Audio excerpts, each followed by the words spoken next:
There is a kind of strength that cannot be seen, not in muscles, not in posture, not in power. It lives beneath the surface of a calm mind and behind the eyes of someone who has faced everything that was meant to destroy them and still did not close. This is the strength Carl Jung spoke of when he said, "I am not what happened to me. I am what I choose to become." It is the strength that is born not from avoiding pain, but from digesting it. The world will try to break you, not always through tragedy, but through noise. It will pull at your identity with endless demands to be liked, to be visible, to be validated. It will tempt you to trade depth for attention, to chase applause instead of alignment. And if you are not awake, you will become addicted to the very things that hollow you out.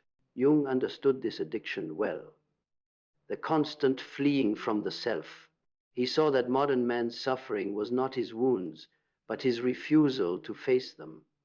The more we deny the darkness within us, the more power it gains over us. True strength begins in that confrontation, in the moment you stop blaming the world for your disquiet and turn inward to meet your own chaos. Because somewhere inside you lives every force that ever tried to break you. Your fear of rejection, your hunger for approval, your secret anger, your old grief, they are not invaders. They are your own unintegrated energies, waiting to be reclaimed. The stronger your shadow, the more potential for light it hides. But make no mistake, this path is brutal. To stay strong, no matter who tries to break you, is not about becoming cold. It is about becoming conscious. It is the art of keeping your center while everything around you pulls for your reaction. It is the discipline of refusing to collapse into emotion, projection, or victimhood. It is the maturity of saying, "You may wound me, but you will not define me." Most people believe strength is resistance, but Jung knew better. Resistance is just the ego trying to hold control. True strength is surrender not to the world, but to reality. It is the willingness to see things as they are without distortion, to accept your fate, your pain, your shadow, your solitude, not as punishment, but as initiation. You stop fighting the storm because you realize the storm is not outside you. It's your own transformation in motion. Those who stay unbroken understand this. Life is not meant to be easy. It is meant to be meaningful. The forces that test you are not enemies. They are sculptors. Every betrayal teaches sovereignty. Every humiliation teaches humility. Every loss strips you back to essence. The pain that others use to destroy themselves, you use as fuel. You stop seeing challenge as cruelty and start seeing it as conversation between you and the part of you that is still becoming. When you begin to live from that place, you stop chasing external stability. You realize no one can truly harm you because no one can reach the part of you that has made peace with itself. People can attack your reputation, but not your integrity. They can mock your failures, but not your meaning. They can abandon you, but they cannot exile you from your own soul. Strength is not immunity from pain, it is intimacy with it. Jung often said that one does not become enlightened by imagining figures of light, but by making the darkness conscious. This is the alchemy of endurance. When someone tries to break you, they are unknowingly introducing you to a deeper layer of yourself. Each wound becomes a doorway, each disappointment a descent. And if you are brave enough to walk through them instead of running, you will find that beneath your vulnerability lies invincibility. There is a kind of quiet that comes after you've faced everything.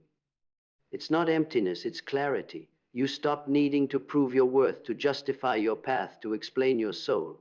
You let people misunderstand you because you understand yourself. You stop defending your peace and start embodying it. And that is what unnerves those who still live in reaction. Your calmness becomes a mirror they cannot face. The modern world glorifies visibility, but Jung's strength is invisibility, the ability to be powerful without performing, to carry silence like armor, to know what you could say, could do, could destroy, and choose not to.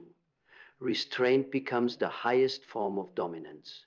When you can choose stillness instead of retaliation, patience instead of impulse, observation instead of opinion, you step out of the collective trance and into mastery.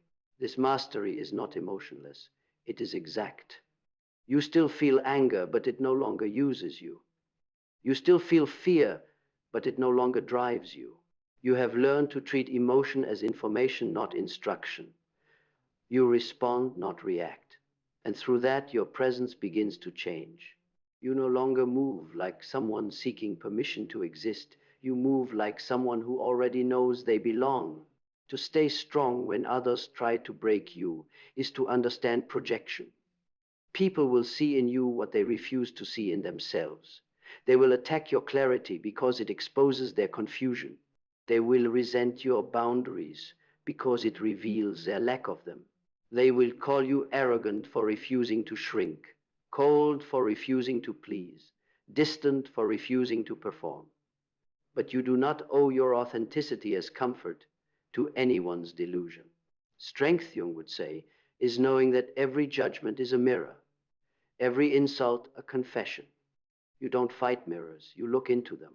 And when you understand this, you are free, free from the need to argue, to correct, to prove. You realize that no one can truly betray you, because betrayal requires your expectation. You can only be betrayed if you give away your power, and the one who has reclaimed their shadow has nothing left to give away. To reach this level of power, you must descend first into solitude. The world fears solitude because it silences the noise that protects them from themselves. But solitude is where the soul begins to speak. It's where you discover the voice beneath the conditioning, the clarity beneath the chaos. Solitude is not loneliness. It is liberation from the counterfeit connections that keep you small. In solitude, you meet the parts of yourself you abandoned to survive. The inner child who never felt safe, the suppressed anger that turned into people-pleasing, the buried ambition you called humility. You face them without judgment. You allow them to exist, and slowly they stop haunting you. They become allies. You stop being fragmented by your past and start being fortified by it. When you emerge from that inner exile, something remarkable happens. You stop being easy to manipulate. You can't be guilt-tripped, flattered, or coerced. You've tasted the richness of your own silence and will never again settle for noise disguised as love. You learn that peace is not found in the absence of conflict, but in the refusal to abandon yourself during it. From there, your life starts to align with truth. The people who belong to your next chapter arrive naturally. The ones who depended on your weakness fade without drama. Opportunities that once required force now unfold through resonance. You stop chasing alignment and start embodying it. You realize that strength was never something to build, it was something to remember. But this remembering is not static. The world will still test you. There will always be those who attempt to manipulate, diminish, or doubt you. That is the law of polarity. Light provokes shadow.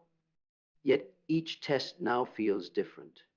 You don't meet it with defense, but observation.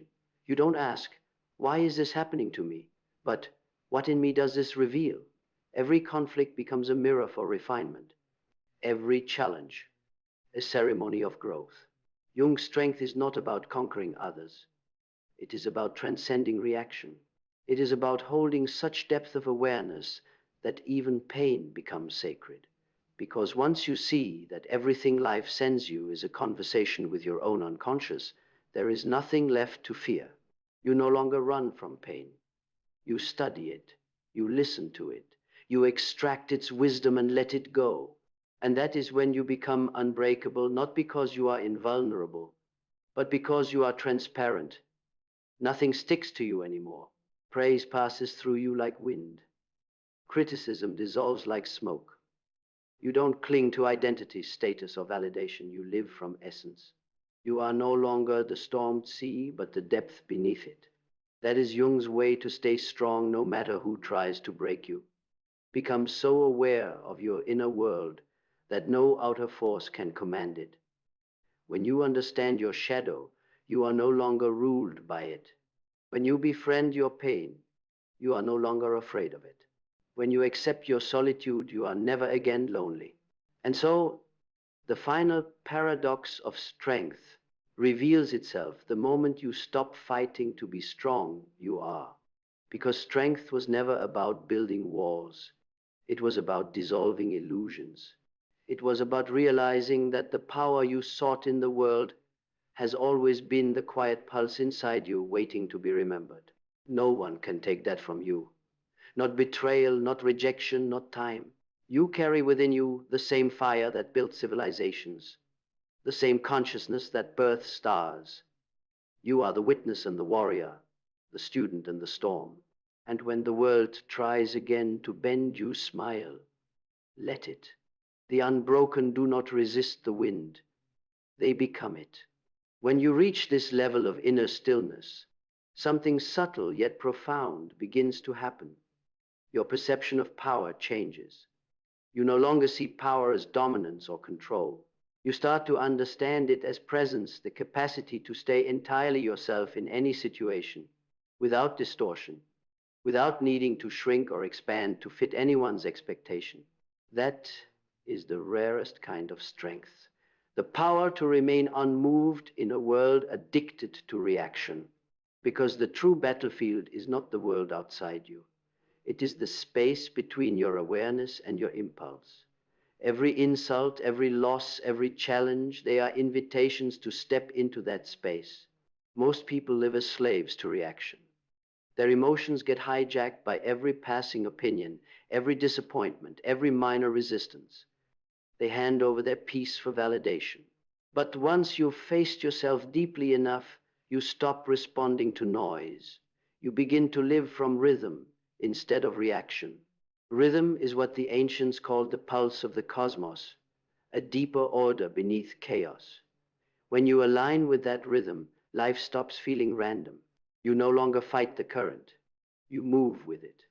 What once felt like resistance now feels like refinement. You realize that the universe is not testing you to break you. It is sculpting you to awaken you. Every setback is strategy. Every delay is direction. That's the secret to staying strong no matter who tries to break you. You understand that no one actually has that power. They can provoke your surface, but not your core. Your strength comes from alignment, not armor. It comes from choosing observation over offense. When people try to drag you into conflict, you no longer enter their frequency. You stay centered, knowing that silence is not weakness, it is mastery. And yet, this stillness is not passive. It carries weight. Your silence begins to speak louder than arguments. Your absence becomes more powerful than your presence once was. The energy you used to spend proving your worth, you now channel into creation. You begin to build instead of battle, to lead instead of react. You stop negotiating with chaos and start designing from peace. This shift transforms your relationship with adversity. Pain ceases to be personal. You begin to perceive every challenge as energy, neutral, raw, waiting for direction. You no longer ask, why is this happening to me? But how can I use this?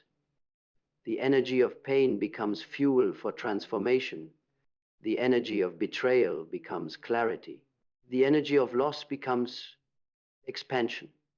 Everything becomes usable. Jung would call this transmutation, turning lead into gold. It is not metaphorical, it is psychological alchemy. Every time you hold awareness in the face of pain without collapsing, you convert unconscious energy into power. You rise higher, not by avoiding darkness, but by metabolizing it. Your strength multiplies because your awareness expands. You begin to see that the world itself is made of shadow and light, and mastery lies in using both. This is where resilience transforms into radiance. You're no longer just surviving the blows. You're glowing through them. You become the kind of presence that disturbs illusions. People can no longer manipulate you with fear because you've already faced the deepest one, yourself. You are no longer afraid of being misunderstood because truth no longer needs to be explained. You carry an energy that feels both untouchable and inviting the paradox of the awakened soul. From this space, your discipline becomes devotion. You no longer push yourself out of fear of failure. You move with reverence for your time, your energy, your purpose. You understand that every moment of distraction is a small death, and every act of attention is creation. You begin to live as if every breath matters because it does. Discipline stops being a cage and becomes a rhythm that protects your focus from the entropy of the world. Then something even greater emerges: compassion. Real compassion, not the fragile empathy born of guilt, but the strength to see others through the lens of consciousness. You understand that every person trying to break you is operating from their own unconscious pain. Their cruelty is their confusion. Their manipulation is their fear. Their hatred is their unhealed shame. You don't condone it, but you comprehend it, and comprehension sets you free. This compassion does not make you soft, it makes you unstoppable. Because the moment you stop taking the world personally, you stop being controlled by it. No one can use your emotions against you when you see through the illusion of separation. You realize that people do not attack you, they attack what they fear within themselves. Your calmness, your certainty, your self-possession, it threatens the structures of those still at war with their own reflection. So you learn to let them project, you let them misunderstand. You stop wasting power trying to correct their perception. Instead, you live with such authenticity that their illusions eventually collapse under the weight of your truth. That is the quiet victory of the conscious being, not domination, but dissolution of falsehood simply by existing in truth. As you deepen into this state, solitude no longer feels like exile. It feels like sovereignty. You stop chasing company that costs you clarity. You start enjoying your own mind, its vastness, its silence, its mysterious depth. Solitude becomes your temple, your forge, your sanctuary. It's where you recalibrate your energy and remember your direction. The world tries to scatter you, solitude gathers you. And from that stillness, vision is born. Not fantasy vision, the kind that doesn't come from desire, but from alignment. You begin to see what you are meant to build, not because you crave recognition, but because your soul demands creation. Vision, when born from inner order, becomes unstoppable. It doesn't need to rush or beg or chase. It simply unfolds through discipline and trust. Now, purpose ceases to be a goal. It becomes your nature. You no longer ask, "What should I do?" Because everything you do reflects who you are becoming. You embody Jung's teaching. The greatest privilege of a lifetime is to become who you truly are. And when you live like that, when every action aligns with essence, the external world starts to bend around your conviction. You will notice that people who once tried to break you no longer have access to you, not because you blocked them, but because you outgrew their dimension. They are still playing games of ego and validation while you have moved beyond the board. You realize that forgiveness isn't something you grant. It's something that happens automatically when you no longer resonate with resentment. At this stage, strength is serenity, the kind of serenity that feels immovable. You walk through noise untouched. You witness chaos without absorbing it. You feel emotions without being drowned by them. You can walk into any situation, conflict, temptation, loss, and remain in your own frequency. That's not arrogance, it's ascension. And then the final revelation dawns: the truth that no one can break you because there is no you left to break. The identity that once clung to approval, to validation, to survival has dissolved. What remains is awareness itself, vast, unshakable, infinite. The self you once protected was only a shadow. The consciousness that observes it was the real fortress all along. This is Carl Jung's way to know yourself so completely that nothing the world throws at you can fracture your essence. Because when you have faced every corner of your mind and made peace with it, there is nothing left to fear. The world can shout, attack, collapse, and you will remain. not because you resist, but because you are. Strength, at its highest form, is not defiance, it is transcendence. The ability to walk through life untouched by chaos, unbroken by malice, and unmoved by illusion. You become the mountain in a world of storms, the flame that burns without smoke, the consciousness that watches but does not waver. No one can break that. No one ever will. When you've reached that level of inner stillness, something subtle but profound shifts again. Strength is no longer even about endurance. It becomes creation. You realize that surviving is not enough. The point was never to simply resist being broken. It was to learn how to build from the fragments of everything that once shattered you. The next evolution of strength is artistry, turning the raw material of your life into something that reflects consciousness itself. At this stage, you stop asking life to be fair. You stop expecting it to be gentle. You accept it as elemental, as wild and impersonal as fire, as sacred and ruthless as the ocean. And because you no longer expect comfort, you move through chaos with elegance. You adapt without losing essence. The one who once fought the storm now dances with it. You use resistance as leverage. You use pain as pigment. You use the impossible as proof of your expansion. Creation through consciousness. That is the highest form of power. Jung called it individuation, the process of becoming whole, then using that wholeness as a living expression of the divine.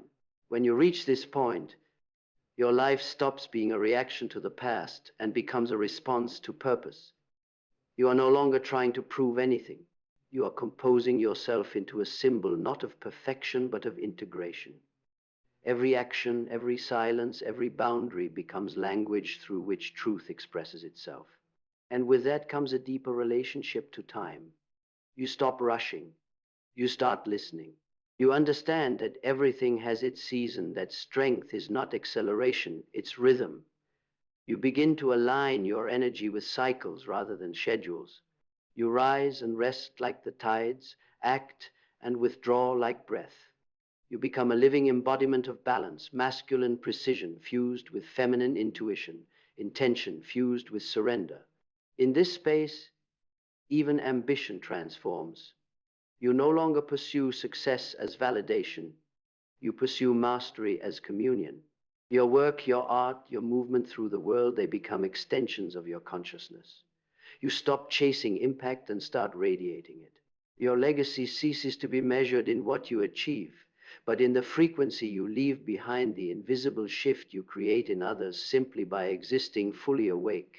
This is the quiet revolution. Jung foresaw the awakening of the individual as the healing of the collective, because a single conscious person ripples through generations of unconsciousness.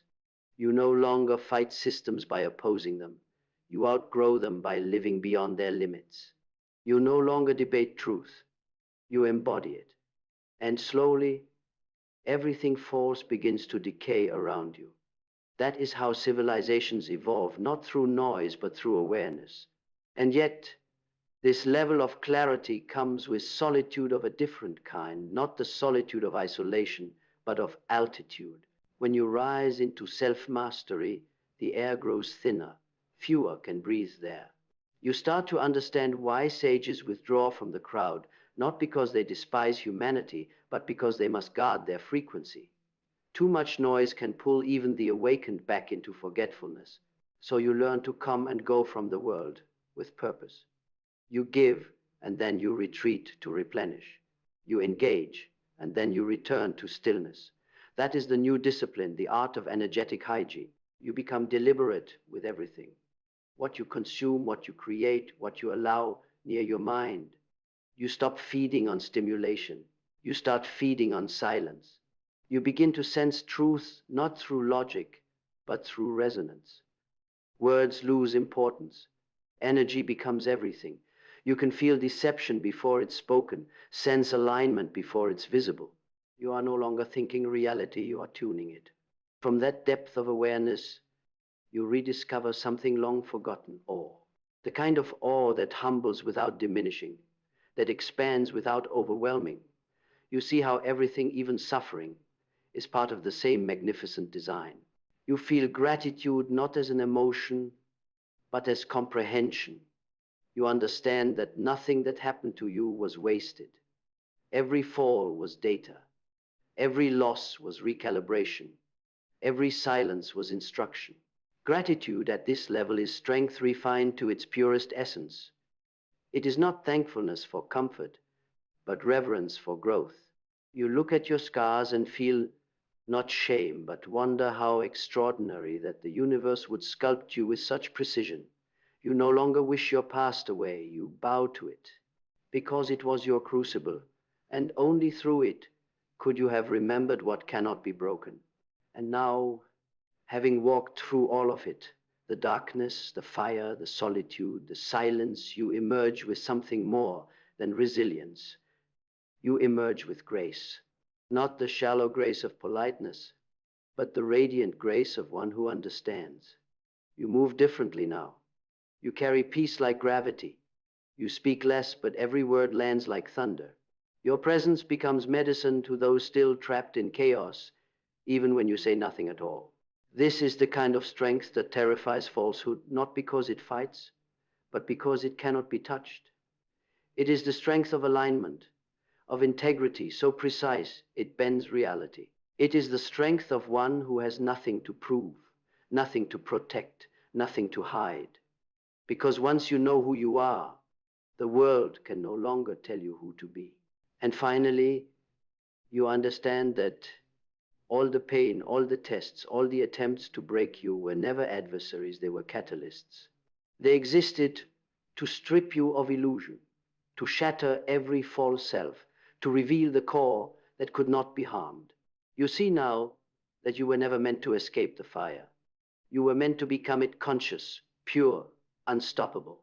That is Jung's way of staying strong, not resisting the world, but transmuting it, not guarding the heart, but expanding it beyond reach, not surviving the storm, but realizing you are the storm, disciplined by awareness, directed by purpose, and sanctified by peace. And when you finally stand in that realization, when you look at everything that tried to break you and feel only gratitude, you will know what true invincibility feels like. Not the absence of weakness, but the mastery of it. Not the denial of pain, but the transformation of it. Not the illusion of power, but the embodiment of it. That is the end of strength and the beginning of freedom. You will walk quietly, but every step will echo through eternity. And then one day, you will awaken and realize that the war is over. Not because the world has grown gentle, but because you have. Because you no longer fight what is. You no longer chase what was. You no longer resist what must be. You have transcended the fragile armor of defense and stepped into the unshakable serenity of truth. This is the moment Jung spoke of when he said the soul becomes a world unto itself. You are no longer a fragment of the collective, begging for belonging. You are the embodiment of wholeness itself. You carry your own light, your own gravity, your own law. The opinions of others lose their orbit around you. The chaos of the world cannot penetrate your clarity. You have become your own axis, turning steadily, silently, in alignment with something eternal. This is the paradox of real strength. It no longer needs to appear strong. It does not boast, it does not argue, it does not announce. It simply is. Strength in its final form is peace, and peace is power in its most evolved state. You move through the noise of life untouched, because you have merged with what the noise was trying to teach you: awareness. Every trial you once cursed now feels sacred. Every heartbreak that split you was a temple doorway. Every betrayal was initiation. You realize that life was never punishing you. It was preparing you. The hands that broke you were carving precision into your soul. The storms that wrecked your illusions revealed the coastline of your truth. The silence that once felt cruel was teaching you to hear your own voice again. Now, when people try to shake you, they meet something immovable. You do not resist them, you absorb them. You let their chaos pass through you without distortion. You are not defending yourself anymore. You are embodying yourself. There is a stillness behind your eyes that others feel before you speak. It's not coldness, it's clarity, the quiet confidence of someone who has seen the depths and returned with light. And from this stillness, love returns, not the love of attachment or approval, but the love that sees clearly and chooses anyway. You begin to love the world not because it is gentle, but because it is real. You love its madness because you see the divine pattern inside it. You love its imperfection because it mirrors your own evolution. You love the human condition not as a flaw, but as the theater through which consciousness remembers itself. This is freedom, not the kind shouted in defiance, but the kind whispered in recognition. The freedom of someone who can no longer be broken because they no longer divide themselves. The freedom of one who has found the infinite within the finite. You no longer need the world to reflect your worth because you see that your worth is not a reflection, it's the light itself. And so you move through existence differently now. You walk with an effortless authority, a calm assurance that confuses those who still live in reaction. They sense something in you that does not flinch, something ancient, something whole. You are no longer the one who needs protection. You are the presence that protects. Your peace is not passive. It radiates like armor. It disarms chaos by refusing to participate in it. This is the end of struggle, not because you've escaped it, but because you've outgrown it. You no longer need to conquer anything. You no longer need to prove, to win, to be seen. You have realized that the only true victory is self-mastery, and you have achieved it by embracing what everyone else ran from: your own shadow, your own pain, your own humanity. Now every breath feels deliberate. Every glance, every pause, every silence carries meaning. You are not performing anymore. You are being. You understand that eternity is not somewhere else. It's here, hidden within this single moment, waiting for you to be conscious enough to feel it. That is the ultimate strength, to live fully, fearlessly, without armor or disguise, knowing that nothing can truly harm what is eternal within you. You've returned to the beginning, but now with eyes that can see. The same world, but a different you. Not the one who needed to fight, but the one who knows there is nothing left to defend. So let them try. Let life test you again. Let the noise rise, the tides crash, the world burn and rebuild itself as it always will. You will remain silent, grounded, luminous, because now you understand that strength was never about holding on. It was about letting go of everything that was never you. And in that final surrender, you become what Jung called indestructible consciousness, the soul aware of its own infinity, unmoved, unbroken, awake,